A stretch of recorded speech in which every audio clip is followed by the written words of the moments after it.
Akkor mehet, meghúzhatom? Szóltak erre? Akkor most azt nézitek meg. Ilyet még soha nem láttatok. 200 milliárd termektelem valóságban. Ezt nézitek?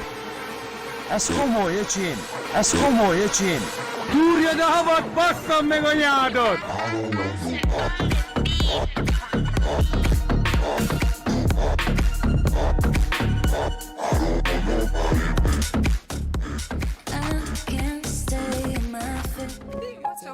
Csácsi, mint csajtészek, palacsita sütő. Ezt vagy a YouTube-ra. Még egyszer? Csácsi, mint csajtészek, palacsita sütő. Bújja számot. Goncsi? Oké. Csábere.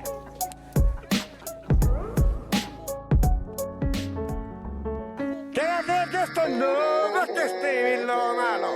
Vidék rásztó, vidék rásztó, akárnó. Világért ezt a nővet. Money Productions.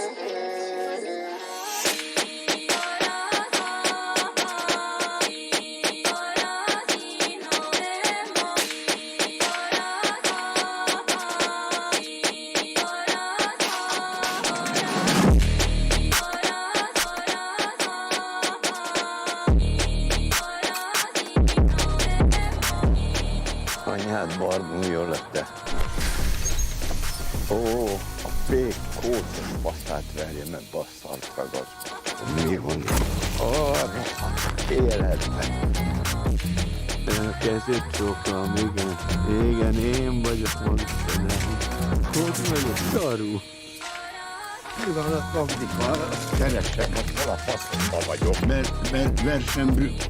Hát nekem ez sem van, nem zépen. Van egy kis technikai probléma. Megint lerobbant ez a szar. Igen, Magdika, egy hangyafasznyit ideges vagyok. Igen. Én nem csináltam semmit. Bocsánat, Tekália. Én nem vagyok autószerelő, Magdika, én sofőr vagyok. Adogatjuk egymásnak ezt a szart ragacsot, mint kurvát a falunapon. Nem panaszkodom. Tudja, Magdika, 6 hét után tele van az ember töke. Igen, 6 hete.